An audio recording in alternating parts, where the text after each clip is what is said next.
Oh, hi, hello there, and welcome to another episode of Let's Talk About Myths, baby. I am, as always, Liv, and today I'm here with a bonus episode. That's right, this is a bonus episode because I just love content and could not, in good conscience, have a series covering ancient Sparta without talking very specifically about the movie 300. Now, I've mentioned it a lot throughout this series, and I might have said this before, but I think a lot of people are probably going to think that I'm overemphasizing the impact of 300. That most people in the world didn't get their knowledge of Sparta from a movie that is so obviously stylized and based on a graphic novel that's equally as over the top and stylized. But truthfully, this movie was influential in a way that no other movie featuring the ancient world has been. Sparta has always been a place that different groups of people, politically and otherwise, were interested in and chose to pick and choose what they wanted out of Sparta to fit their narratives.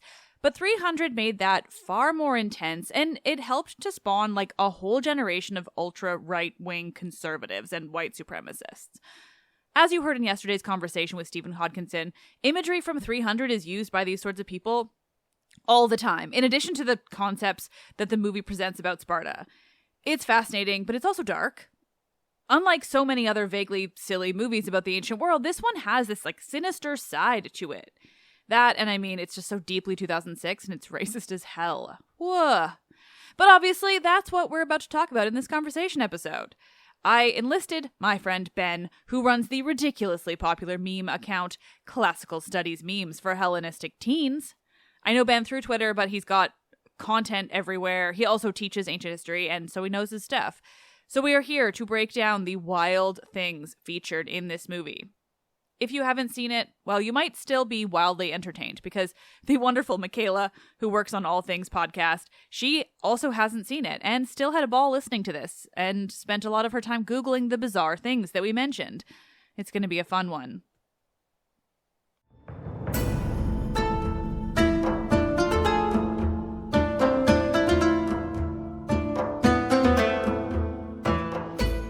This is the bonus episode, Xerxes, hairless like a Sphinx cat, tearing apart the 300 film with Ben of Classical Studies Memes for Hellenistic Teens.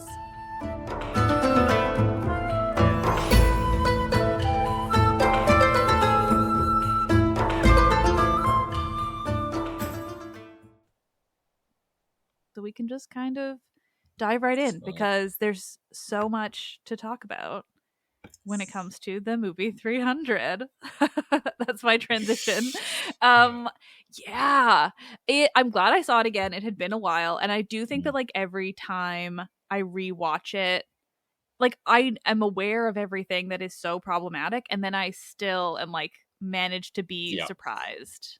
Yeah, things just crop up and you're like, oh my god, I forgot that that's in it. Yeah, or you just see more of it. So I mean, we'll get into specifics, but I'll just say up front, the thing I noticed this time more than anything, and I think it's because of where my headspace is at, but is the American imperialism of it all. Oh my god, yes. It's just for a movie that features primarily non-Americans, in terms of actors, let alone the actual subject matter, True. It is an American imperialist movie. It's basically just pro-Iraq war, but in ancient Greece. Yeah. Well, I was interested because I did a little bit of reading around the topic because people always bring up that, it's based on a graphic novel and it's by Frank Miller and all this sort of thing. And I was quite interested because he wrote it in 1998. But the film obviously came out in 2006. And I don't know if people know, but something kind of important happened in the years in between that on September 11, 2001. And that massively influenced, obviously, American culture and all the stuff that went into the making of this film. And that's where I think a lot of the directly anti-Eastern, Middle Eastern, and, all of that sort of stuff comes through that, that the brown skin guys are the bad guys and the white guys are the good guys sort of thing. And a lot of that comes from that. But what's really interesting is that people might say, oh, it was just the filmmakers doing that. But Frank Miller, who wrote 300, it's like notoriously anti-Islamic already. So it's kind of like, which came first? I do think I do think too, like the big difference with the Frank, or not the big difference, but rather like the time period is simply that he wrote it after the first Gulf War, and then by the time the movie came out, there was just another American war in the Middle East. True. And so I think the same issues are all there. It's just we then think of it as being related to a different war. We have this whole plan of we would start at the beginning, but I couldn't stop thinking about the American of it all.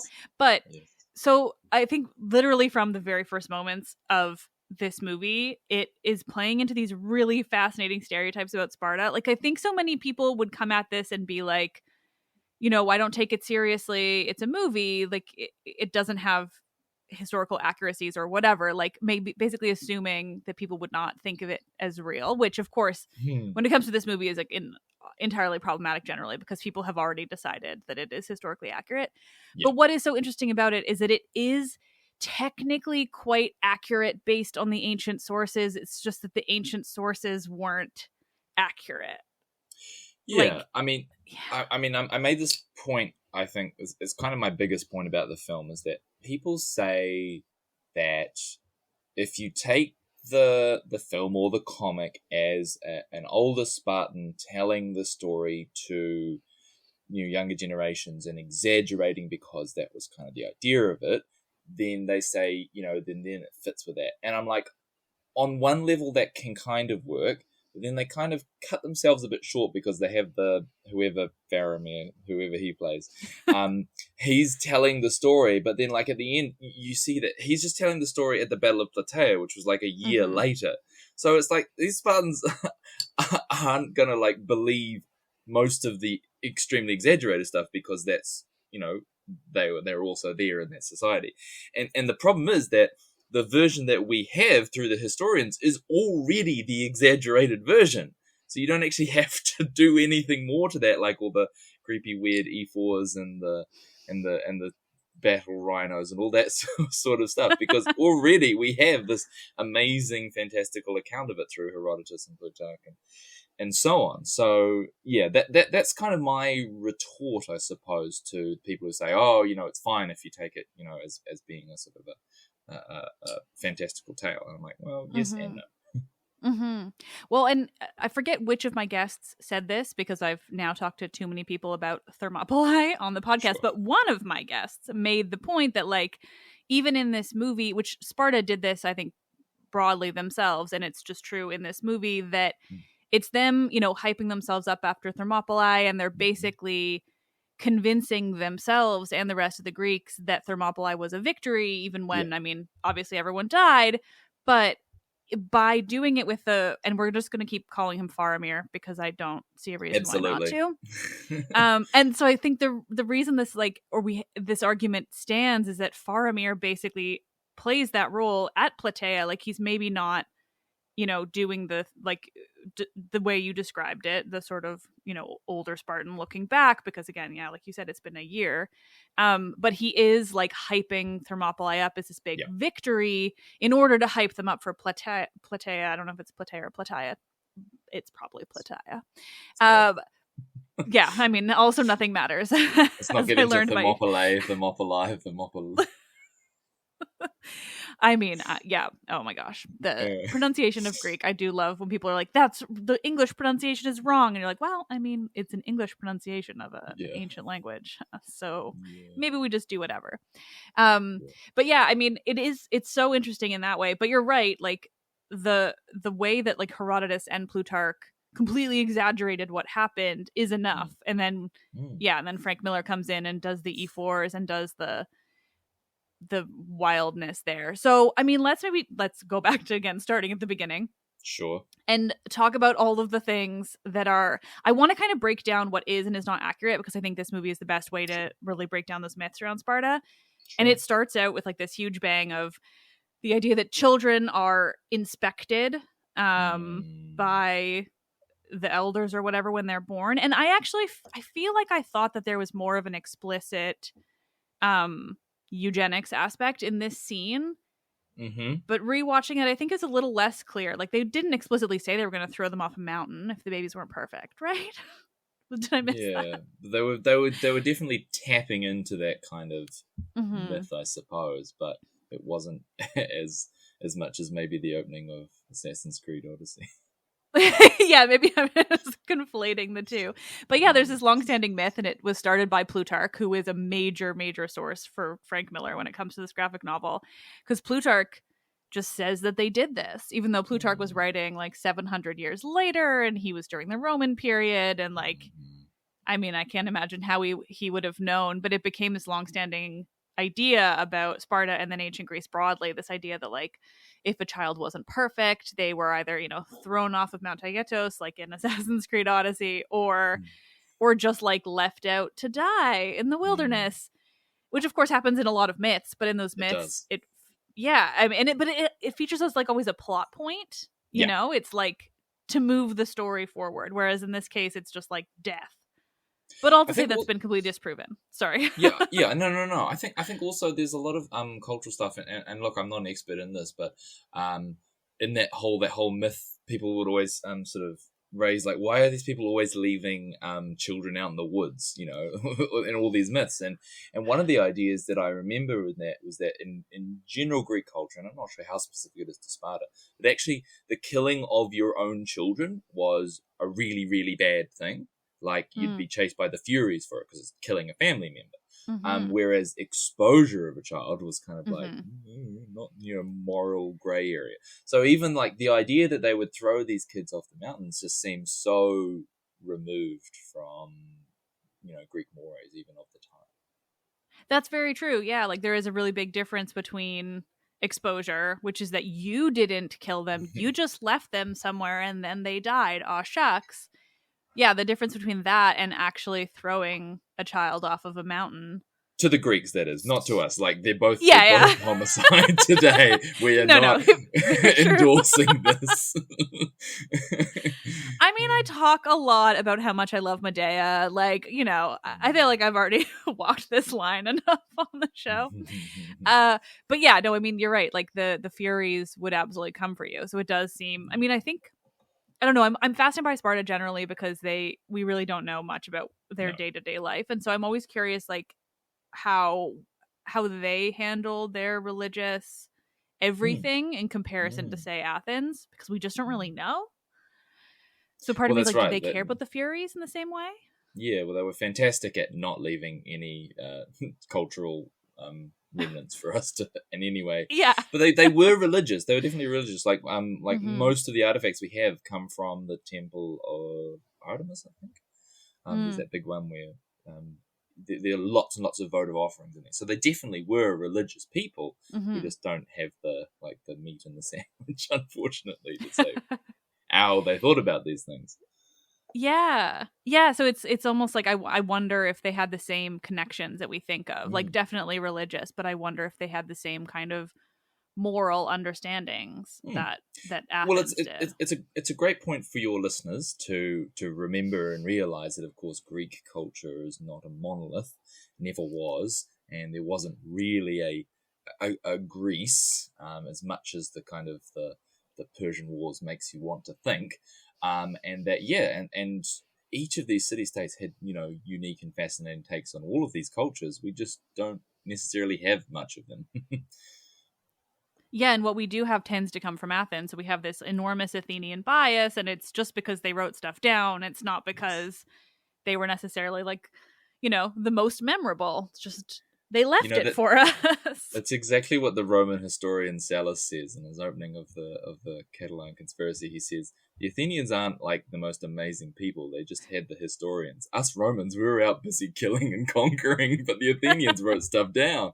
Like, so even in the ancient world, they were aware of the bias that Athenian history writing had. Well, it's funny that you say that because I'm working on another episode for the show that I think will have come out by this point, where we're opening it with a quote from Thucydides, who says not the same thing, but something similar enough, where he's like, basically says that, if you look at Athens, you're going to think it's this incredible place because of the buildings and stuff that will remain. And then Sparta just never built the same way. They didn't leave or didn't intend to Yeah, leave the they same were things. they were aware, and even in the ancient world, that Sparta would leave very little of a footprint behind. But also, you can Yeah. imagine why Thucydides would be a bit salty about Athens.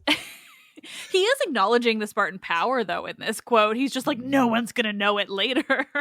Well, you always got to talk up the people that whipped your ass in a 30-year war, don't you? Well, yeah, and I mean, that leads right into everything else about Sparta, which is just that primarily the Athenians wrote about it. So we have all of these, like, potentially and typically very biased histories and things. Or I guess Herodotus certainly isn't Athenian, but, like, he still has the same biases because he was not Spartan. And yeah, it's so interesting trying to dig up, like, what was actually going on. And then you add to the lack of sourcing, you add to the fact that, like, Sparta did seem to pretty intentionally hype up Thermopylae after the fact. Yes. And they were like, we were amazing. Can you believe how good we were? Wow, it took them 3 days to get past a wall and kill you all. That's amazing, guys. Well done. How did all your helots fare during that battle, Sparta? Yes. So one thing I will say is that before I watched 300 yesterday, as we did our live tweeting of it, I had much more recently seen the mock film Meet the Spartans, and there were so many moments during the film because this parody film was so fresh in my mind. There were so many moments during the film where I was like, oh, that's right, that's what they were parodying, and then I can't get the parody out of my head. So there's this this opening scene where the kid is just basically, like, thrown into the wilderness. Like, he's not given any actual training. It's just like survival, like Bear Grylls 7-year-old sort of thing. And that scene, like, I can't get out of my head the fact that, like, in this parody film, instead of this being this large wolf, it's just like this, like, African American penguin from Happy Feet coming along and slapping him with his flippers. Like, it's just one of the most ridiculous things I've ever seen, but, like, it's so much better. Like, for some reason, it's just such a better scene that this giant waddling penguin bitch slapping him. It's, like, equally accurate too. Yeah, might as well. Yeah. That happened just about as much as kids being thrown to wolves. But that's a perfect segue into that, which is that's not a thing. Yeah, no, they're like the portrayal of the Agoge is so different to even what the actual sources that we have say about it. It was, quite regimented and quite focused on education, and it was, the children living together and living in barracks and all that sort of stuff. Not just like chuck them out into the wilderness and see if they come back.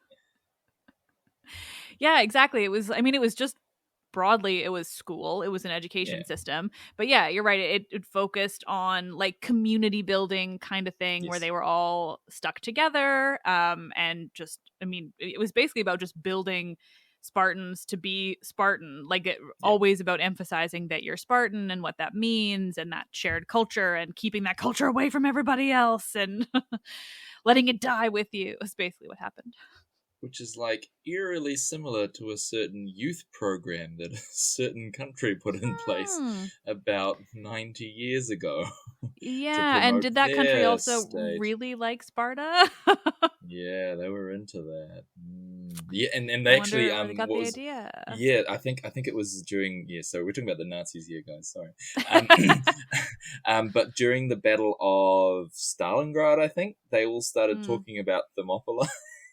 Like, it was this heroic thing. I think it was quite funny because they got their asses whipped too. Which, it is hilarious how often Thermopylae is used as a kind of, like, rallying cry, almost like it's like a thing to motivate you, or it's often used that way, like to motivate soldiers or something. You're like, guys got whipped. Everyone died. Like, except the people who ran away. Yeah. Good for them, the Thebans. Yeah. No, not the Thebans. The Thebans actually, and sorry, this is a point that I will make. The Thebans were not allowed to leave, according to Herodotus, because, and I might be wrong on this, but cut this out if it's boring. But I remember reading Herodotus because I was teaching this last year, and he says that basically Leonidas kept them as hostages so that the Thebans wouldn't go over to the Persians, which I thought was quite funny. Interesting. Okay, so and I haven't read enough Herodotus recently. Thankfully, Michaela is doing most of my research for this series because I'm gonna die. But which is the time when? Because at some point the Thebans side with the Persians and like actually move over and are basically like, you can come through Boeotia to get to us.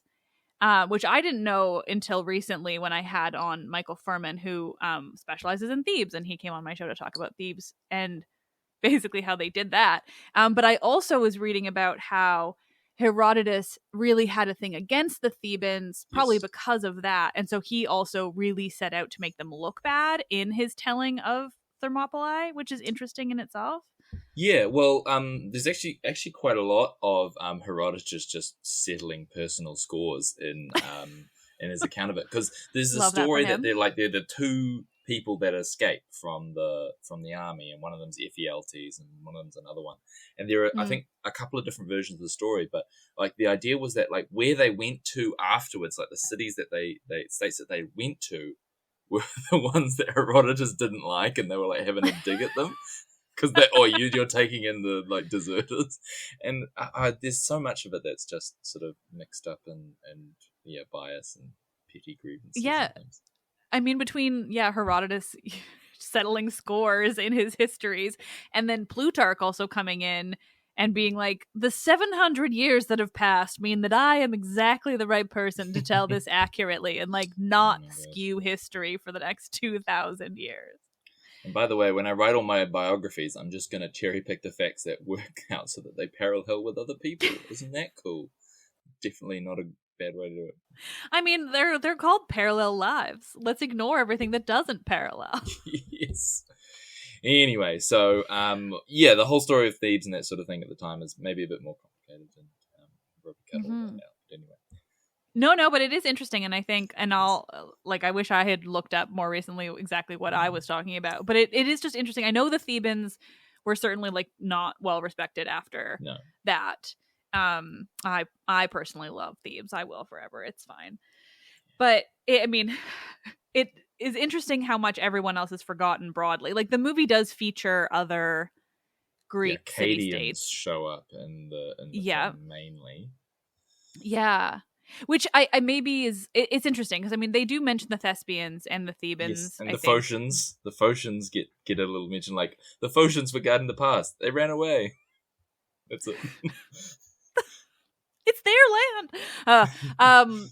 Anyway, that's very interesting. Well, it's what was interesting to me in just like researching all of this too. And this will come back to 300, but basically this is also just a conversation about Thermopylae. Sure.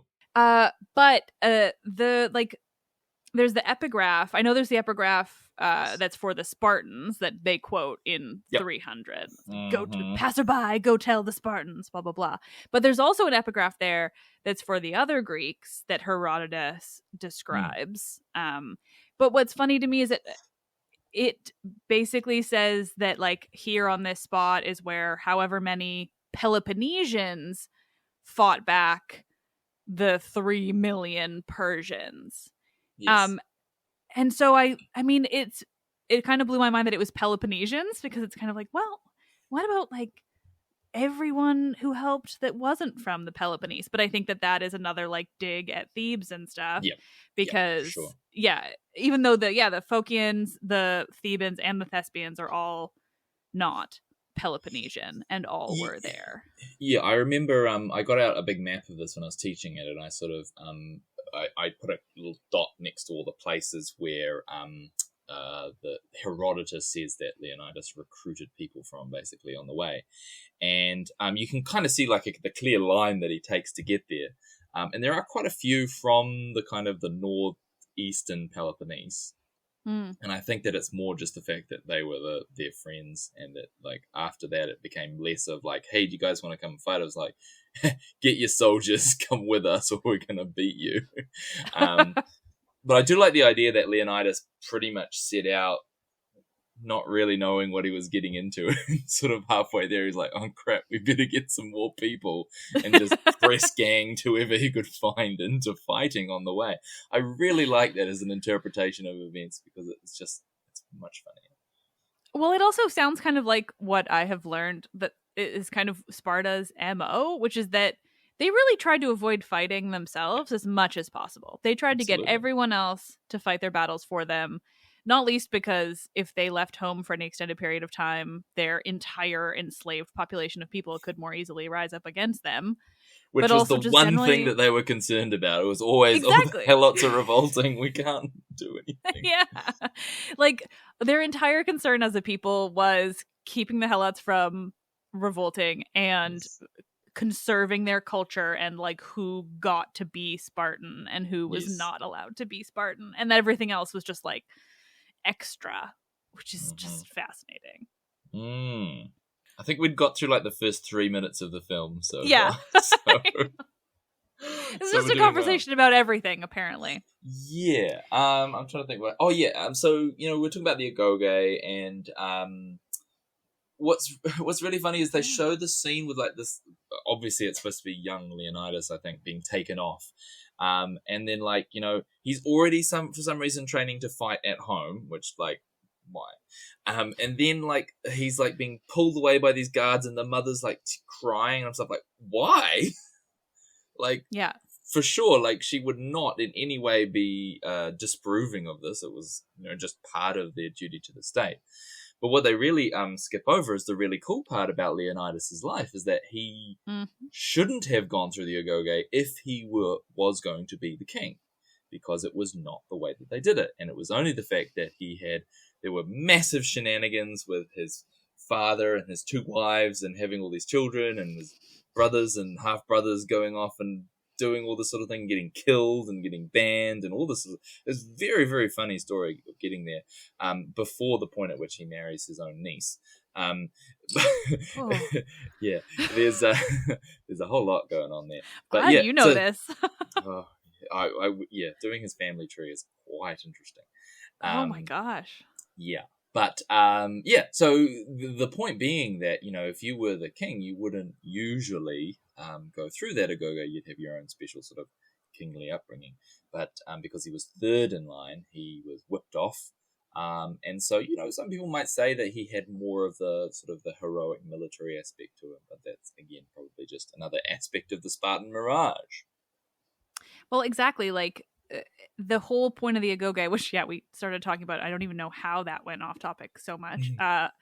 But the whole point of the Agoge was just to be school. Like there was definitely some kind of survival aspects, but I think it's no more than just like needing to be able to survive in ancient Greece. Like it wasn't about being thrown to the wolves, literally, and it was just about like existing in life. And I mean, even the girls got to go to school. Like it was just that they had a public school system, which was broadly really unique and interesting. But then it's become this whole idea that it was this incredible survival skills boot camp kind of thing, or in 300 where it's literally like as if they start off day one training to be warriors, when in fact every warrior notion about Sparta comes after Thermopylae, and it's their kind of invention based on Thermopylae, which I'll never get over how kind of fascinating that is, that they sort of set out to do it. Like the whole idea of the Spartan Mirage, either between the ancient sources and then their own propaganda, is utterly amazing. Well, they basically started spinning this tall tale about themselves, and they're like, oh crap, we actually have to do it now because people might come and visit. Which is why I think that like Xenophon is a really great source, because he knew the Spartans really well, and he spent some time there, and so he got like a bit more sort of first-hand account. But he's writing from a time at which they'd kind of gotten around to actually doing some of the stuff they said about themselves. Yeah. One thing I find really interesting about this, the modern the groups, I guess, that have kind of taken the 300 Spartan sort of thing and kind of made it their own thing. You get a lot of this kind of like that blend between the kind of American libertarians and the kind of the alt-right sort of thing, which I find really interesting, because Sparta is like a really heavily state-controlled society, and that's like the opposite of libertarianism. And it's like, you check this one out, guys. But then when you look at the film, they don't show that kind of like heavy, like everyone being indoctrinated into this heavily prescribed thing. They just show this one kid going out into the wilderness and like fending for himself, which is really pandering to that kind of like, I'm my own individual sort of thing, but also like, we're all great soldiers as a result of that. Like, it doesn't work like that anyway. But I find that like to be the most interesting kind of, in general, like looking at how people have misused Sparta and thinking like, really, guys, do you really want to have like this massive state control and no money and all that sort of stuff? That's the thing. I think that people really latch on to like these certain aspects of it that tend to be the least accurate. Yes. Because you're right, like it does play into like the American like quote unquote freedom mentality, like this idea that like you just gotta love your country and be free. Yes. Nationalism. This episode is a lot more yeah. This episode is a lot more anti-American. Shout out to all our American listeners. It's most of my listenership. Woohoo! Yeah. But I also think it's important. Like, I think as Americans, not people don't see this, and often I think they're open to seeing it. But when that's your the way you are as people, it is more difficult to see through that their own like American mirage, which is absolutely a thing. So I think the libertarians, certainly it's hilarious to think of the way they have kind of taken hold of that, and also just like all of the freedom people, like. Even last year, I don't want to make this all about America. So Canada had our absolutely monstrous trucker convoy anti-vax nonsense, right? It was protesting nothing. And it was horrible and ridiculous and made our country look like an absolute joke. But a lot of Molon Labe stuff appeared in that convoy as well. And so, to make sure the listener knows, even though I will have said it a lot by this point, but Molon Labe is the ancient Greek for the phrase that kind of technically, or, in a way means something like come and take them or come and take it, or basically the implication being that the Persians wanted Sparta. And Leonidas is like, essentially, you have to come and take it out of my cold dead hands kind of thing. Which, of course, the number one thing to point out with that is the Persians did take it, all of it. They all died. But it has somehow become this like freedom rallying cry of like being pro-gun, anti-vax. Like it's so many different things, but it all tends to revolve around this idea of freedom, which is truly hilarious because the Spartans were, I would say, the least quote unquote free of the ancient Greek city-states that we have enough evidence for. Like they were completely determined by the state. The state ran everything down to keeping most of their money and ensuring that like they weren't even allowed to work. If you were an official Spartan, you weren't allowed to work. You had to have land that was run by helots. Like there's so many things that were required. You had to devote this much time to the state every year, this much money, this much food. You had to do all these different things. Like the requirements were wild. Yes. They were the least free. And it has become this idea that like, just because military kind of then fits into their history in its own unique kind of way, that somehow because they had this big military, they are connected to all these ideas of like North American ideas of freedom. And I'm saying North American there because Canada definitely does a lot of that too, not to the same degree, but enough. I affectionately refer to these sorts of people as moron larvae, because they don't really know what they're saying or why. We did have our own convoy thing last year, but what was really funny about it is that for many people who don't know New Zealand, it's two large islands, and they decided to start it at the bottom of the South Island and then travel up to the North Island. And then obviously they got to the top of the South Island and they realized that they had to take the ferry across, but you needed a vaccine pass to go on the ferry.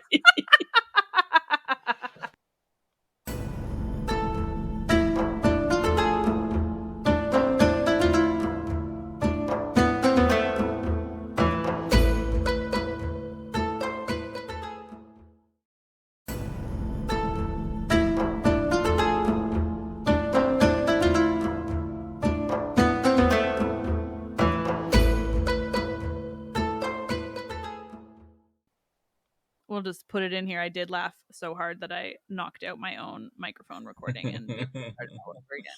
I think the next thing in the film that I think is really worth talking about is the presentation of the E4s, which I thought is like, it's one of the most egregious parts of the whole film, because they make them out to be some kind of like old, twisted, weird, deformed. Like, it's obviously really ableist to start with, and there's a lot of that in the film because it's Frank Miller and that sort of thing. But like they're being like, the narrator is calling them this kind of like horrible people and all this sort of thing, as well as them being presented as just sort of awful, weird looking, but also weird acting people who kind of molest the Oracle, which is just like, it's very, very disturbing, because in reality the E4s were essentially just one function of the sort of balance of powers within the Spartan state.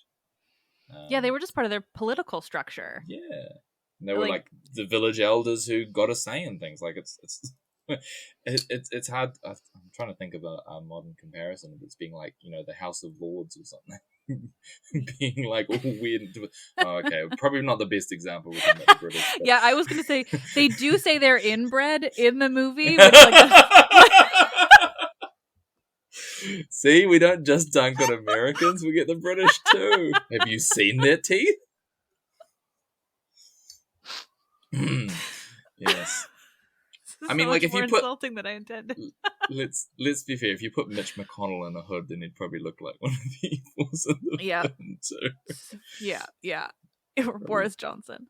I mean, it's very weird and unnecessary to make them that way, because they were just a part of the political structure of Sparta. They were deeply normal. It was not out of the ordinary in ancient Greek city-states broadly to have that kind of thing. Like, it was pretty normal. It was actually probably one of the most normal things about Sparta, given Sparta had all these kings that Greece was not really into kings at that point, let alone Sparta having two of them.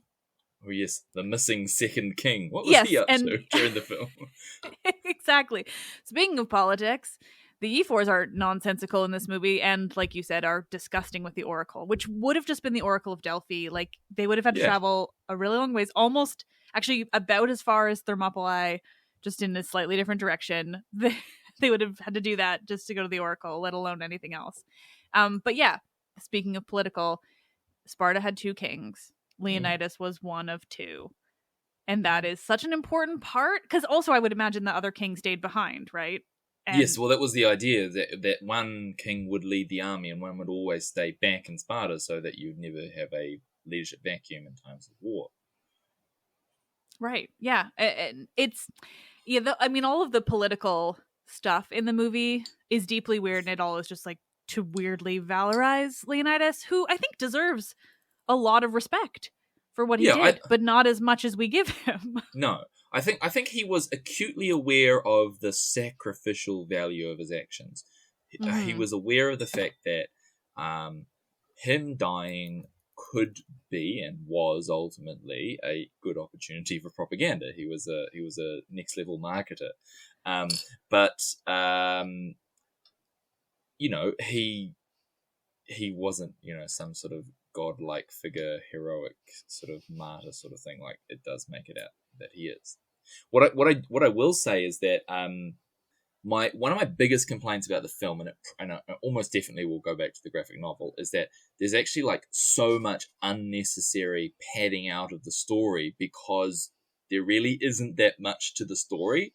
Like, the Persians invade, they go off and fight. There's 3 days of battle and then they die. Like if it was just that, then it would be over very quickly. And so that they have to have this whole like subplot of like, the whoever Dominic West plays in the film, I cannot think of him as anyone but Traitoro, which is the parody film Meet the Spartans version of him. And like, he's called Traitoro, and I'm like, that's the perfect name for him. I don't care what he's called in 300. He is Traitoro. But anyway, the whole plot with him like being paid off, and then like trying to, and then like Gorgo having to try and like talk to the council. It's all just bullshit. But like it's done to just sort of pad out the film and make it last a bit longer, so they don't just get killed in the first 40 minutes. So it just frustrates me from that sense. Well, that and like I think that if they had gone for some actual like more historical accuracy, they probably could have padded it out in a much more accurate way. Like with a whole storyline on the second king. What's he doing? Like what's the purpose of having a second king? It's quite weird. Maybe we should talk about it. Or if like the whole Carnea festival, that is accurate too, right? Like it's very Spartan accurate, where I think there's a lot of times where they claimed that they couldn't go to war because of various it's a convenient festivals and excuse for them. Yeah. But I don't think, I mean, it's interesting because I do think that was part of the historical record of it, but not so much him making this big show of, oh, we're just going for a walk to Thermopylae, which I also think that's so one of the things that it's so silly. And one of the things that really stands out to me, and just remembering watching it when this movie was first out, is like really having no grasp on how far that would have been. It's really far, and I do not think they make that clear. No. It's like they're walking up to the isthmus or something with how far it seems. Yeah, and then just like they're at like a crossroad, and then like the Arcadians are coming from the other one. They just happen to like cross paths at the same time. It's so funny. And then that whole scene where they see the Arcadians, and it's like, "What do you guys do?" And he's like, "I'm a painter. I'm a potter." And it's like, God. Oh my God! Like we get it. Like you're trying to show off that you're like this ultra militaristic state, but do you want to mention the fact that you don't have those jobs because A, you can't, and B, you have like slaves to do that stuff? Yeah, that was one of the things that was sort of a new standout for me with everything I've learned since the last time I saw it. Because I mean, they were legally not allowed to have those jobs. It's not like they chose to be warriors. They were, like, one of my guests described it as they had to have a leisure class. In order for you to be Spartan, you had to be of a leisure class. You had to have so much money and so many enslaved people that you literally didn't have to do any of the work for yourself. And so sure, that's why they can say that they're career like warriors, which also is nonsense. They barely trained. Yeah. Well, I think it's also useful to point out that there's this sort of the middle level of the Spartan society with the Perioikoi, who were not necessarily enslaved, but they were kind of like did the sort of craftsmanship and trading and merchants and that sort of thing, and they were kind of the fringe people of the Lacedaemonian area. So like even if you didn't have the Helots to do it, you just got your neighbors to do it for you as well. It's crazy. Well, exactly. And they're technically not Spartan, the Perioikoi. No. They're like free people who lived in Laconia who weren't Spartan citizens because they probably didn't have the money to become Spartan citizens. Yeah. Because you could also have your Spartan, like, I mean, citizenship, but like also your like status as a quote unquote Spartiate, which is the official class. Like you could have that revoked because you didn't have enough money to do all of the things that we've been talking about. So, I mean, also the biggest thing that's like fascinating about Sparta is the way that their population struggled because of all of these requirements and eventually became their complete downfall, and that like they weren't able to keep a high enough population because they were so strict about what allowed you to be Spartan that they ended up not having enough Spartans to keep Sparta going. Which maybe ties into the moral panic that white people are having at the moment. Oh God. This whole like, oh, you have to be like, pure-blooded white supremacists. Well, actually, like, there's not many of you left, guys. So. That's why I gotta find Atlantis. Oh no. Yeah. It's just so interesting. I always do. Let's be honest. I mean, literally, Atlantis is why I'm now covering Sparta. So. Right. Well, yes, it's rabbit hole sort of stuff. One of the other interesting scenes early on in the film is the messenger and the very large well, the non safety compliant well. Like I really wish that. I know. I really wish in the film that they actually had like some guy come along and be like, "This isn't." So if people put some like cones around it for some taper. Not even in the parody film did they go there. Instead, they just had like an American Idol parody where they just kicked all the people down the well. Which so of it's its like time. it's a cool moment in the film. Like it's an iconic scene where he yells, "This is Sparta," and kicks the guy down the well. Like not a great retort to someone telling you that you're mad to then like kick them into a well. Like it doesn't really refute their point very much. But I will say is that the story that is based on, from memory, actually refers to an event from the first Persian invasion in 490, where some of the messengers were treated rather badly, and in one case perhaps thrown down a well. But it didn't actually happen in 480, from what I believe. That's interesting. Conflated to make it more interesting. Yeah. There is actually there was a really interesting story that they completely left out, with this whole thing like that one of the former the deposed king or whatever it was, he was over in Persia, and he was in the Persian court, and he sent like the secret message to them. And like it was like inscribed on the wood of a wax tablet, and it was Gorgo who figured out how to melt the wax and then see the message that was hidden underneath, and all of this stuff. And it's like it's in Plutarch or something like that. Like it's as real or as accurate as any of the other stuff that happened. Yeah. But like that's a far more interesting thing to put in the story. Yeah, that sounds amazing. Yeah, I know, and it's kind of like, I mean, there's a lot of sort of stuff later on to sort of trying to sort of make out Gorgo to be this kind of interesting character, because one of the things that later writers did was and I can't remember who it is, but they put together this whole like kind of the sayings of Spartans, and it's just like a collection of like all these like laconic or witty retorts. And basically like comebacks that the Spartans were supposed to have said. And basically whoever wrote it probably just thought up like what would be the funniest or wittiest or cleverest thing to say in any situation that actually happened. And that's where you get a lot of the whole like, tonight we'll dine in Hades, or, and we'll fight them in the shade and come and take them, all that sort of stuff. It's probably just a later invention because there was this kind of myth again that developed that Spartans were really good at quick, snappy comebacks. But it's always really funny if you think of them going, after they say it. Like, we'll drown out the sun in our arrows. We'll fight in the shade, honey. So much funnier. It really is. Yeah. I think that's attributed to Plutarch often. It probably, Yeah, because I know that's stuff that Michaela has found. Yeah, exactly. Yeah. Or at least Plutarch is picking it up off someone else who's made it.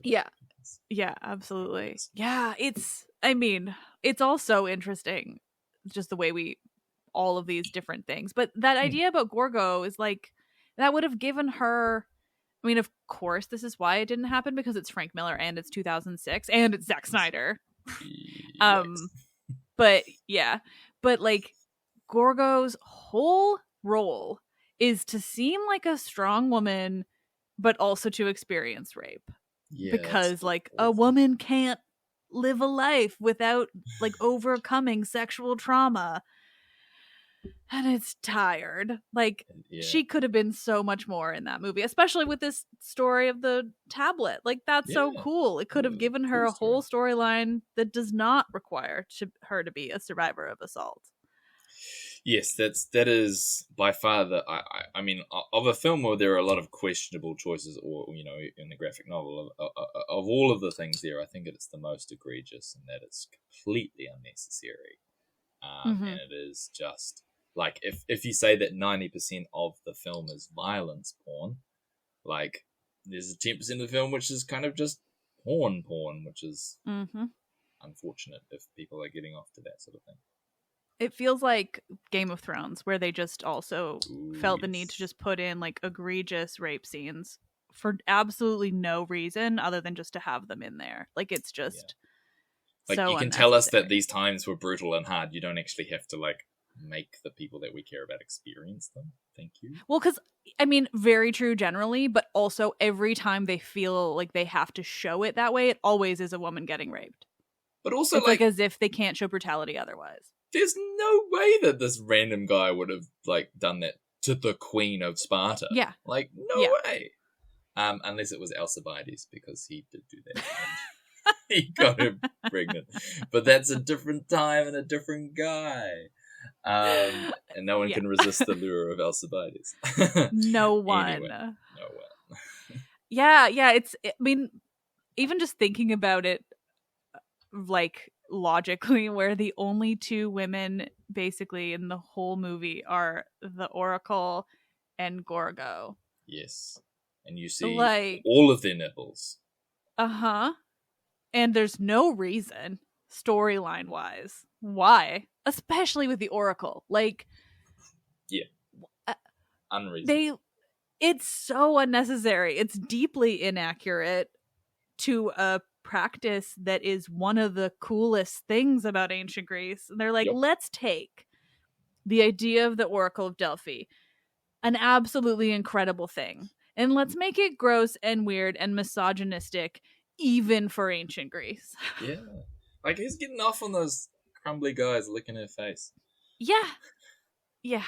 Anyway. It's really, I mean, I know that it also has all these fantastical elements and things, and like, it's part of me is like, I guess we should be glad that some of the fantastical elements are not like racializing like the rest of it, like it, because the rest of it is all in the form of just making, oh god, we need to talk about the Persians. Yes, we're gonna get there. Yeah, but yeah, I mean, it's just unnecessary and gross, the whole E4 thing, and super ableist, like, and with their fealties as well. Oh yeah.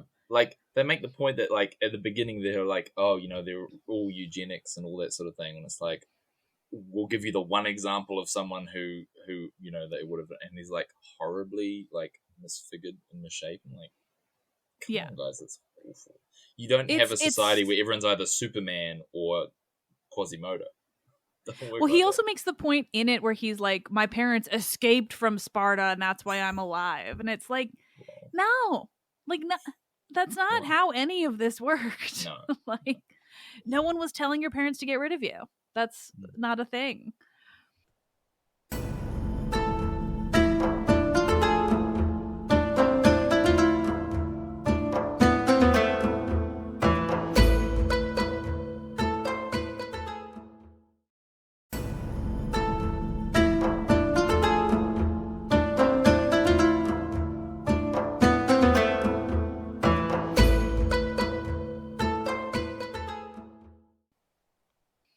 Persians.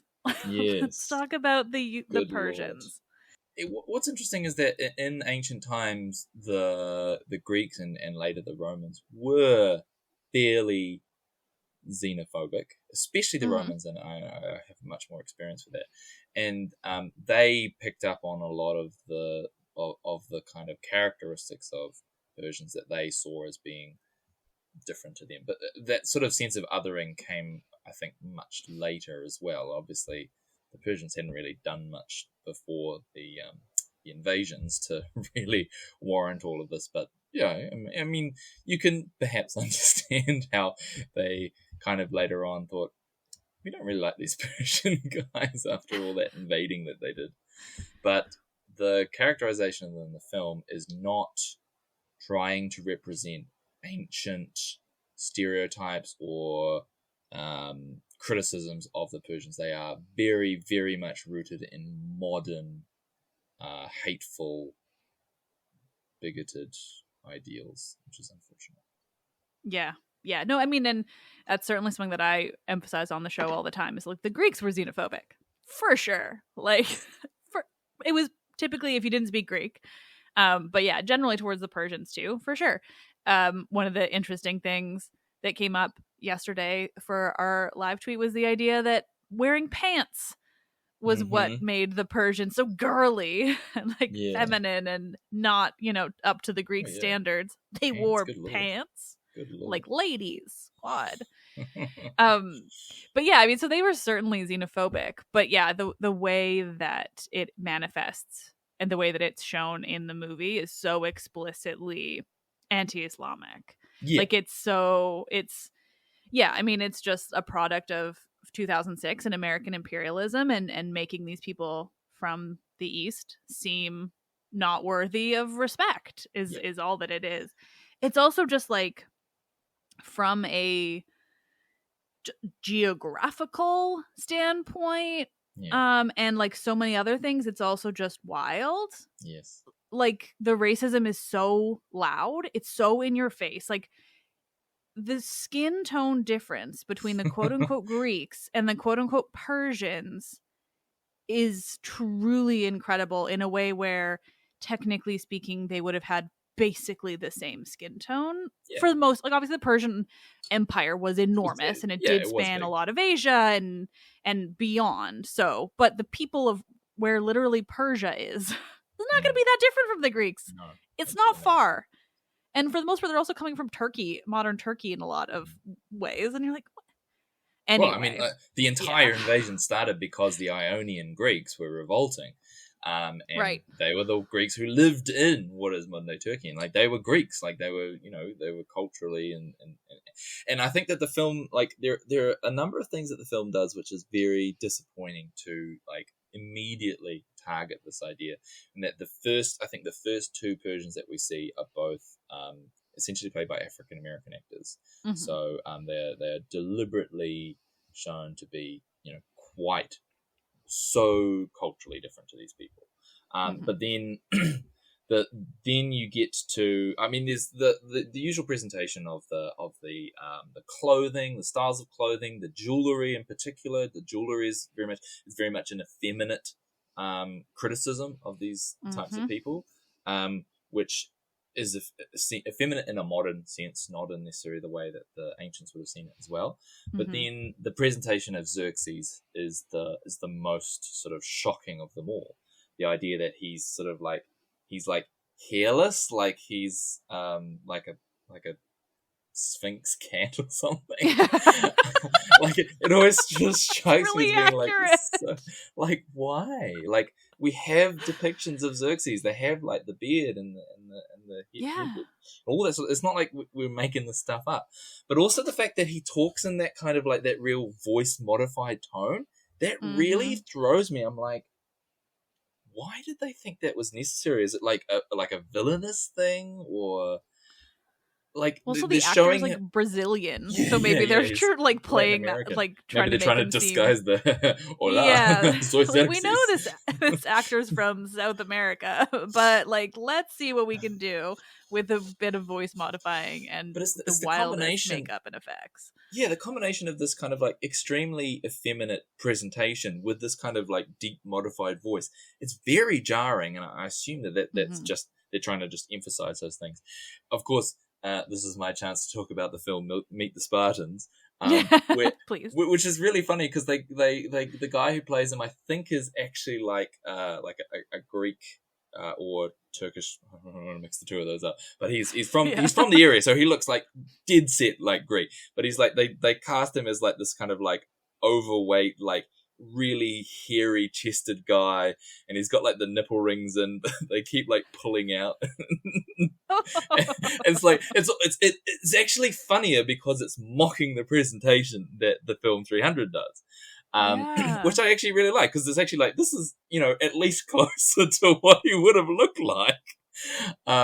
But yeah, it's just, there's nothing redeeming about the way that the Persians are shown. And then you get to the immortals, and they have these kind of masks. But when the masks comes off, again, they're like, they've got disfigured faces. Like, why? They never explain why they would be. Like, they're like soldiers. Why are they disfigured? That's the thing. It really is othering the Persians in a way so far beyond what the Greeks did, which was to certainly other them in their own way. But everyone's deformed or overly sexualized, or their gender presentation is, different. Like, I mean, it's very 2006, obviously, in terms of gender and things like that. But yeah, I mean, it's insulting. Like, now watching it today, it's insulting to so many different types of people. Like, it's almost like groundbreaking, like just how many different groups. They got the full bingo in there, didn't they? Like, truly. Yeah. I mean, because it, like, when you see Xerxes not on the battlefield, it's like this big orgiastic like mess of everything, right? So they're also making them the sexualization is happening. They're making them seem more immoral, like all these different things. Yeah, vice and virtue. Yeah. Yeah, it's very much like the Greeks are good. The Greeks did nothing bad. I think is there the line where they talk about also how, or they imply that the Spartans did not have homosexual relations? I feel look. like I do need to talk about this film because someone I can't remember who or where or when or why, but they pointed out that it is a film that is trying really, really hard not to be homosexual and absolutely failing at it, because it's just these like mostly naked men with glistening abs, and they're all running around together and marching and going ooh ah and all this sort of stuff, and it's like it's so homoerotic, like unintentionally homoerotic. Yes, maybe there were some elements of like the presentation of Xerxes and his, the way he interacts with Leonidas, that like he's trying to be homosexual in a way because that's how he's presented, but like Leonidas looks like he's really into it at the same time, and they did not intend that, I think. And it's just like, yeah, these guys they're just sort of toning each other's glistening bodies. It's so funny. Which is like exactly what the Spartans did. Like they spend like True. every night in a room with all the same dudes all the time, and they were absolutely fucking. Like, you gotta know they explored each other's bodies. For sure. Also, it's ancient Greece. Like, dudes did a lot of fucking each other. Like, there's true. No question. And yeah, this movie is trying really hard to be straight, and the people who aren't coded as straight are the bad guys. And yeah. It's unintentionally quite funny. But yeah, I mean, even the all of this stuff is so obviously weird with the Persians too, but they also throw in like a lot of really overt anti-Middle Eastern stuff where they're literally just like a bunch of the Persians are just like wearing turbans or something of that sort. I'm not going to try to use the right, it's terminology. Yeah. But yeah, it is very coded towards just generally being anti-Islamic broadly. And it's just, it's so interesting and obviously like super dark. But looking at it today, and also just as somebody who is like hyper aware of American imperialism, and like I kind of have realized in the past couple of years that I can't watch most American like spy dramas or anything anymore. Like I just can't do it. I can't deal with how much they love themselves and how much they want to talk about how they're the leaders of the free world. And that's the phrase that will never stop being funny to me. Yes. No one sees you like that except you. No.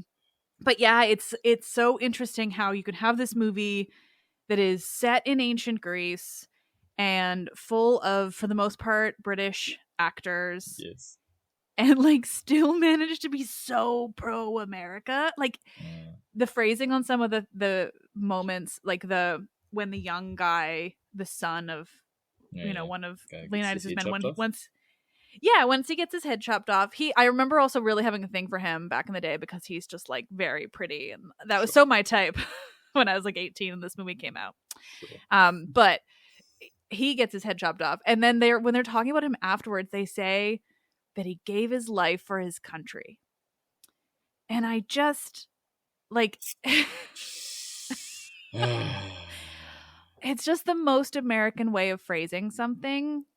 Like, I mean, dying in battle, protecting your people is valid for sure. Like, I'm not suggesting that it isn't, but the phrasing of that, and also, I mean, broadly, like countries weren't a thing. Like, no one was dying for their country. Yeah. Like, well, it's very much like the people who ironically quote "Dulce et decorum est pro patria more." Like that's more. Sorry, it's like it's a poem from the First World War by one of the great war poets, but it's quoting Ovid, where Ovid has this line where saying it's beautiful and a sweet thing to die for your country, and the war poet who quotes it is like very much saying the opposite of it because they've seen the horrors of war. And like there was that thing sort of around sort of World War I, World War II that, there's this sort of dying for your country, it's a valid and valiant sort of thing. But like, I mean, a lot of the world kind of went off that after all those millions of people died. But America, they're still on it. Yeah. Yes, it's very unfortunate. There were a couple of other things that I was sort of interested in the film. Obviously, there's you can't look at a film from the 2000s onwards that's set in the ancient world without talking about the influence of the film Gladiator, which has its issues, but it was revolutionary at the time, and it won an Oscar. um, Yeah. which is one of those things that you look back and you go like, really? But Yeah. there's a lot of that comes in through. You get the sepia tone, like it's a set in Mexico, like a 2010 TV drama set in Mexico, With their and sand covering everything. yes, and you never see the sun, No. and yeah, and also the fact that you get to that bit where at the end where Leonidas is about to die, and he's like seeing like flashing images of his wife and child, and he's almost pretty much running his hand through the wheat field like in Gladiator. And the music, the soundtrack of Gladiator was so cool and so fresh and new at the time. But since then, every single film set in the ancient world has completely copied it to the point where it is so annoying to listen to. Frustrates me.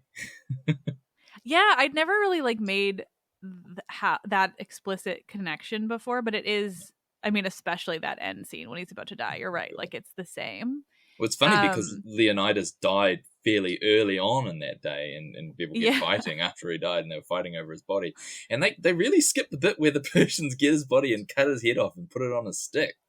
That would be really interesting. That's awesome. Yeah, that would have been a good scene. I feel like that is what, like, you know, this movie wanted to be almost, because I mean, as much as it is like Gladiator in that way, it's like they took it and they were like, let's turn it up like 5 notches, you know. Absolutely. Because it's very Zack Snyder, so it's very stylistic. It's really in your face with like the sort of the look that they're going for. But yeah, at the same time, super influenced by that. But it seems to me like seeing Leonidas's head on a stake would really be in the vein of like what this movie wanted to be. Well, I think you've got the interesting thing that you do have those two you have the Zack Snyder stylized part of it, and also the Frank Miller stylized part of it, which is like those are two like really heavy stylized sort of things. It'd be like, you know, reading like Jane Austen done by Wes Anderson or something like that. It's like, oh, okay, that's full on. Sounds so bad. That sounds horrible. But yeah, it's some of the like what was really great was that halfway through the film I was like, wow, it's a film from like the 2000s, and there hasn't been like an interlude with just like rock music playing with like people down. And then like about 10 minutes after I tweeted that, suddenly there's this battle scene, and there's like this war rhino coming through, and it's like and I'm like, oh, there it is, it's the 2000s. Oh dear. The use of animals, that just made me think of all of that too, like because there's war rhinos and there's elephants. Yes. It's hilarious because it's like it's pretty explicitly ahistorical in that like they didn't see any of that stuff until Alexander went that far. And yeah, I mean, just to introduce, and then also they have like they're almost not they're like supernatural kind of forms of those animals in certain ways. I think the elephants are, right? They're like, they have like a giant. They're like, oh right, like that giant guy. They have a cave troll. Like, yeah, and I'm like, what? They just had some like 8-foot guy who like nearly kills everyone. It's like, where did they come from? Yeah. They really bent over backwards to make the Persians seem quote unquote barbaric. Obviously, there's that word coming in, but like to just make them seem so over the top, so weird, so not Western. Like they take like every gross quote unquote Eastern stereotype and they shove it all into this one place. And then they make the Greeks these like good and valiant warriors. Yes. Valiant, strapping, white, glistening, oiled men. Yeah. What's manlier than 2 men? But yeah, and also the elephants and stuff there, they also kind of just flesh out the scene as well, because it's really just fighting. One of the things that they get really wrong in the film as well is just generally how the fighting would have gone. Like, there's not a lot of historical evidence that, like, the phalanx was even, like, a major tool back then. And it was mainly just that they built a wall and they stayed behind it. You know? That's mainly how you do that. And in the film, they build this wall and then they stand in front of it and fight. I'm like, you guys are going to get pushed into the wall. That's how warfare works. You don't put yourself with a wall behind you because they'll pin you to it. There's no way that they have this initial sort of confrontation and this crush like a phalanx battle. And then suddenly, like, the Persians just stop coming. Like, there's tens of thousands of them and they just all, like, hang back a bit and attack one at a time. It's just so stupid. Well, especially if the whole point is to be utilizing this, like, narrow pass. Yes. And they're not. Yeah. But also, like, they confuse their geography a lot because at one point it's like a narrow pass and then somehow it's like a seaside, like, cliff route where, like, there's a mountain on one side and then there's just ocean on the other side, which is like, if you go to Thermopylae, it's like, it's not how it works. Well, and apparently, like, modern Thermopylae, the sea level is so different from what it would have been back then, which is interesting. But yeah, I always pictured it as kind of like a cliffside and then the mountains and then there's like a pass within the mountains. The pass wasn't even that narrow either. It was just generally a choke point that you couldn't fight a pitched battle on, which when you look at the most of the battles that happen later in the ancient world, it's just like, you pick a site, we'll line up, you guys line up, we'll run at each other. Like, that was warfare for a long time. But yeah, the Persians didn't even have to fight this battle. They actually, according to Herodotus, Xerxes waits 3 days to just hope, just to see if they'll run away or not, before even engaging them. And then he sends, like, some waves of people through, but, like, it's a wall and the people are up there and they're like, oh, this is a bit stupid. Why am I going to waste my men attacking, like, a well-defended position? Like, who would do that in somewhere near the entrance to the Black Sea? Oh, wait, no, that's Gallipoli. Sorry, that's a New Zealand thing for me to say. So, yeah, like, and this idea about, like, the goat path being betrayed to them, it's like, well, no, like, they're not idiots. Like, they were definitely going to go and have a look for another path around. It's not like, oh, the Spartans would have won if they hadn't been betrayed by this amazing secret that somehow someone had made a path through the mountains. Which is also really funny in the film because at one point Xerxes just like watching the battle from the top of the mountains, like, bro, how'd you get up there? That's so true. Like, you can't, if you can get up there, you can't find a way to the other side. Yeah, I know, right? It's so stupid. Now, one of the points that the movie doesn't really convey, which I think is quite interesting, is the false notion that Thermopylae was kind of like a holding point to allow everyone to kind of regroup, and it won them the war because it bought them the time to do something, which is like a completely false narrative. And I can't talk about Thermopylae without kind of getting into this. Like, the idea that holding up the Persians for 3 or 4 days achieved anything in terms of the overall strategic campaign of the second Persian invasion, it's laughable. Like, what the hell is 3 days gonna make difference? Like, in the end, the reason that the invasion failed was because of the Athenian fleet at Salamis being able to draw them into confrontation again where they weren't suited for it, defeating the fleet, and Xerxes just buggering off because he couldn't be bothered doing it anymore. It was pretty much it. Well, yeah, I mean, they almost kind of present it in the movie, at least, that, like, Thermopylae is, like, their only entrance point to the mainland, which is wild. Like, true. No, Greece is, 1, pretty accessible, and 2, like, I mean, they are attached to Persia. Yes.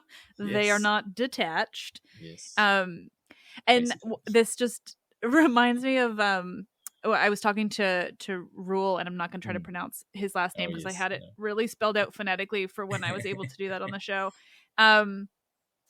He made a joke about it too off the mic, so I feel like I can. But he was talking about how Herodotus not only says that it is like 3 million Persians Yeah. that are defeated basically in this moment, but he also goes into depth about like how exactly they figured out that there were 3 million, which is Yeah. so interesting to me. And apparently he was saying that they like, the idea was they like built a holding pen that would like hold 10,000, and then they just like filled it and counted and then filled it and then counted, which is hilarious and like so time consuming, and like why would anyone do that? And then even with all these like detailed explanations for how there were 3 million, Rule was saying that like basically if there were 3 million, like they would have spanned like the whole way between Greece and Sparta, or not in Sparta, between Greece and Persia. Like completely destroyed the landscape and all the crops and everything on the way. It would have been like a column of people like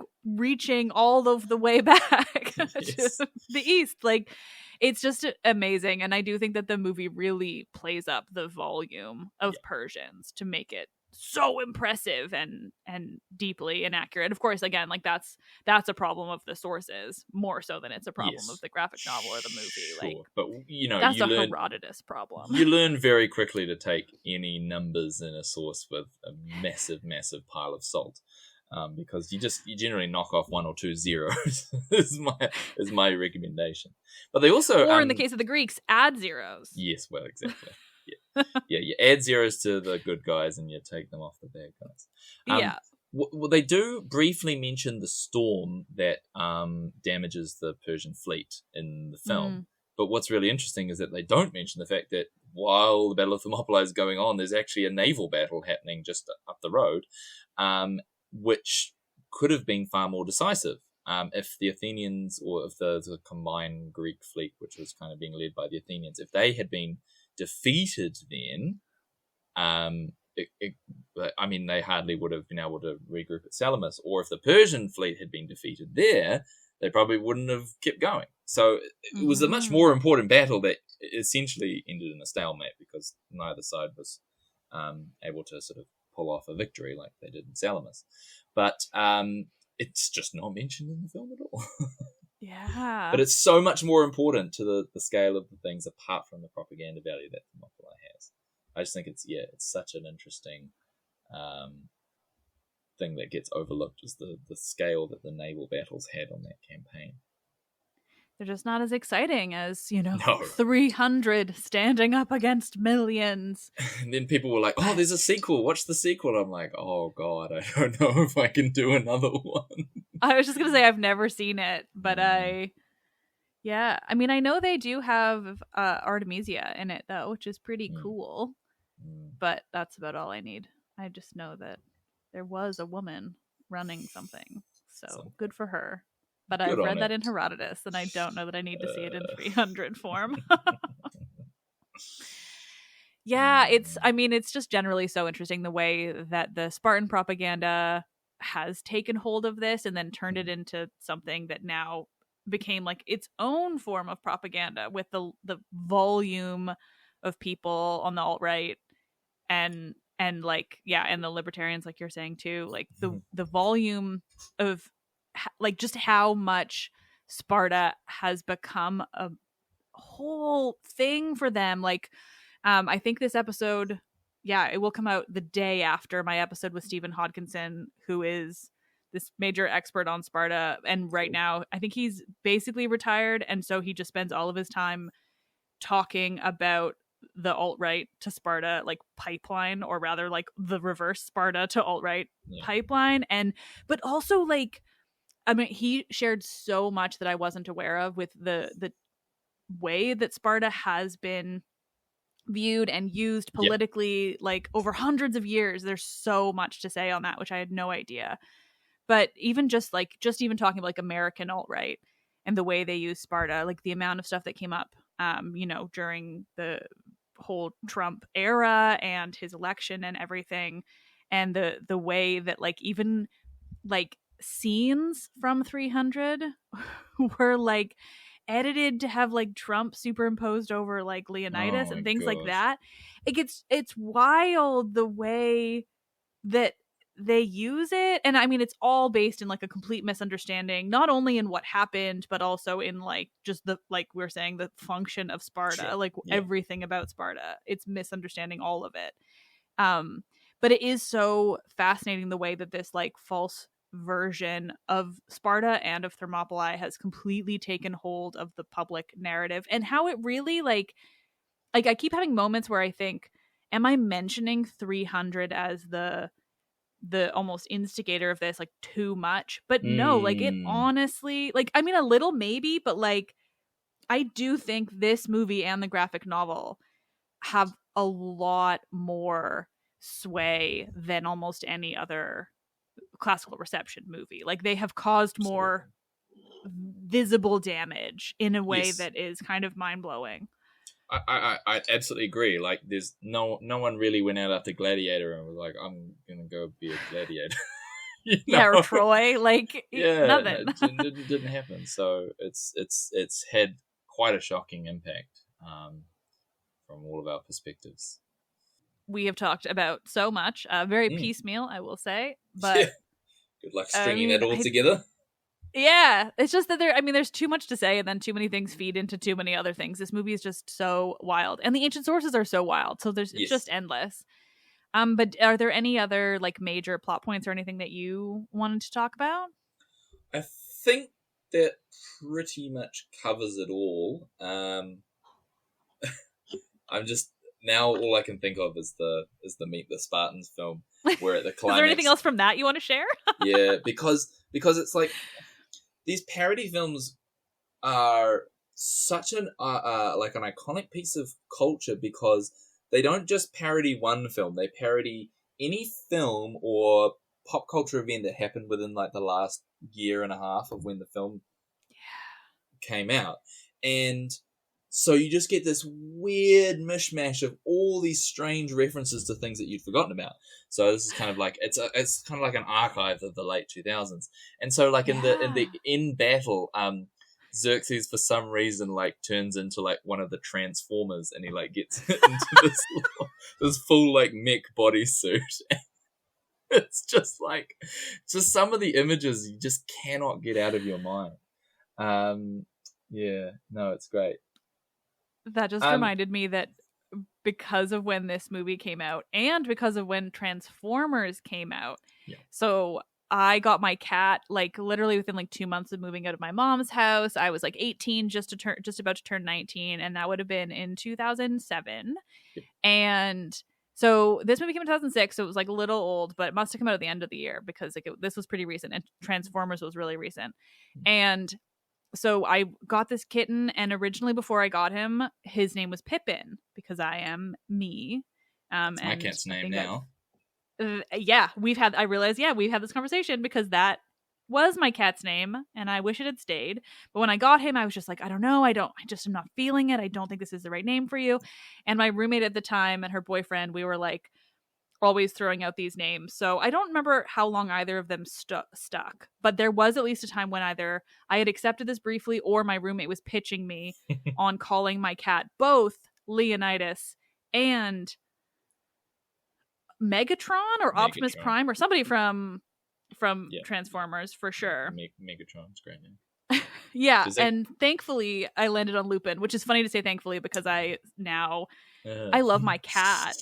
I do wish my cat's name creator hadn't turned out to be the turfiest horror show of a human ever. Yeah. So every time I say my cat's name, I'm like, it's from a different time. He's almost 16. Okay, don't judge me. But yeah, so I'll say I wish it was still Pippin. But this was of a time when, between Transformers and 300. What a time it was. Went through a whole ringer of names. But that even just talking about Meet the Spartans is like such a throwback to the 2000s, because what the younger listeners might not realize is that was like a whole genre in itself. For like a decade, there was parodies of everything. Big movie. I mean, it started, I would imagine, with Scary Movie, parodying Scream and every other scary movie. And there were like 6 of those. And then Meet the Spartans. And then there was Not Another Teen Movie, which starred Chris Evans, of all people. And like, there was just like, this was a whole world where we had to parody everything. And like you said, it wasn't just the movie. It was obviously parodying, but it did also have to have all these like connections to everything else that had happened. Yeah. And that is fascinating. Is there anything else like particularly ridiculous in Meet the Spartans? Like they do this, like I was saying before, they do like this kind of like American Idol thing, and so there's like Britney Spears shaving her hair off. Oh my god, of its time. Yeah, I know. And like watching it is like just like, wow, what a throwback. Yeah. I genuinely can't think of many other ones, but like the ones that absolutely stand out for me are the happy feet in the beginning, just like slapping the guy. It's just a perfect image, and and just a lot of kicking people down the well, because clearly they were like, this is what people want to see. Yeah. I mean, and I realize I meant to kind of stick on that earlier, but like, I would like to understand the logic behind the well. Like, I would like to understand what they actually imagined, you know. Who's using this well? Yeah, like, what was its purpose beyond kicking messengers in it to send a message? There's like, no bucket or anything there. There's no pulley or... Yeah, and there's no rail. So it is, I mean, like you're saying earlier, deeply unsafe. It is not up to code. Like, and it's not like the Greeks weren't clumsy. Like, they're still human. I don't know. It just seems like the most Pausanias fell down the well today, guys. Sorry. That's all right. I was sleeping with his wife. Oh, that's one of the other things that this movie definitely leaves out. And I learned in my conversations. It will have been in the episode from yesterday once this one airs. But it's that the Spartans not only shared wives, but also husbands. Like, everything in an effort to create more official Spartans. Of course. They shared everything. Well, that was the whole problem with Leonidas' father, was that he couldn't have he was having no children. His wife wasn't having children, and so they had this whole big meeting with the E4s and everyone. And they were like, "Well, can he marry another wife without like losing the first wife?" And they were like, "Well, we'll make this exception this one time."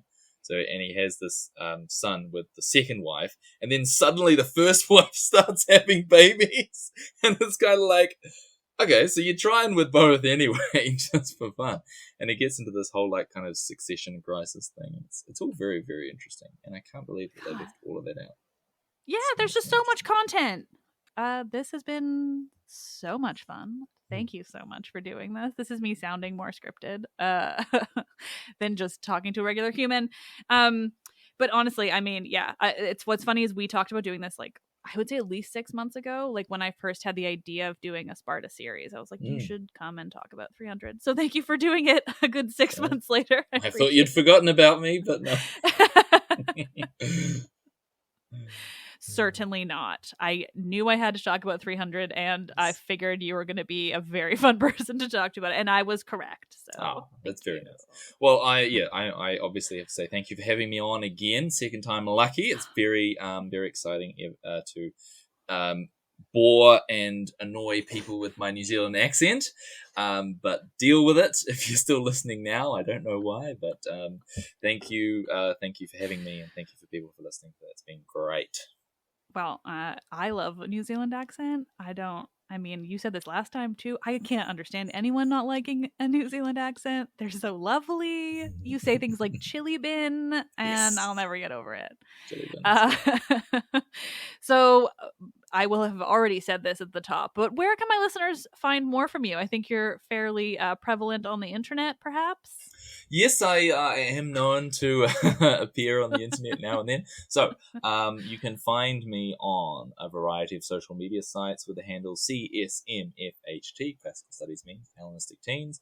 Yes, I chose the name about 5-6 years ago, and it did start on Facebook, so I'm stuck with it.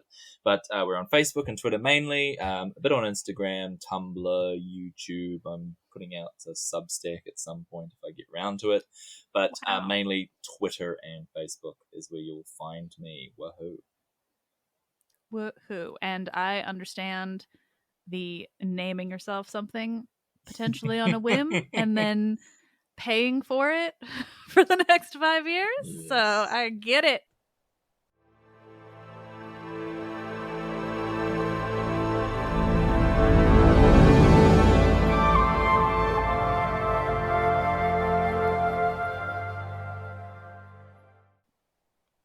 Ah, nerds. What a fucking movie. Am I right? Whew. Now I've got to go watch Meet the Spartans, too. Thank Ben for that. 2006. What a time to be alive. Thank you all for listening. As always, I hope you enjoyed this little extra bit of fun and critique of American imperialism. It was really fun to record. So fun that, as you heard, at one point I laughed with such enthusiasm that I unplugged my microphone, because I am a professional. So yeah, follow Ben wherever that you get your memes, whatever social media you like. You heard him mention them all, and there are links in this episode's description. Let's Talk About Myths, Baby is written and produced by me, Liv Albert. Michaela Smith is the Hermes to my Olympians. She handles so many podcast-related things, from running the YouTube to creating promotional images and videos to editing and research. Stephanie Foley works to transcribe the podcast for YouTube captions and accessibility. The podcast is hosted and monetized by iHeartMedia. Help me continue bringing you the world of Greek mythology and the ancient Mediterranean by becoming a patron, where you'll get bonus episodes and more. Visit patreon.com/mythsbaby or click the link in this episode's description. You were all the best. I am Liv, and I love this shit. I mean, even if 300 is wild nonsense.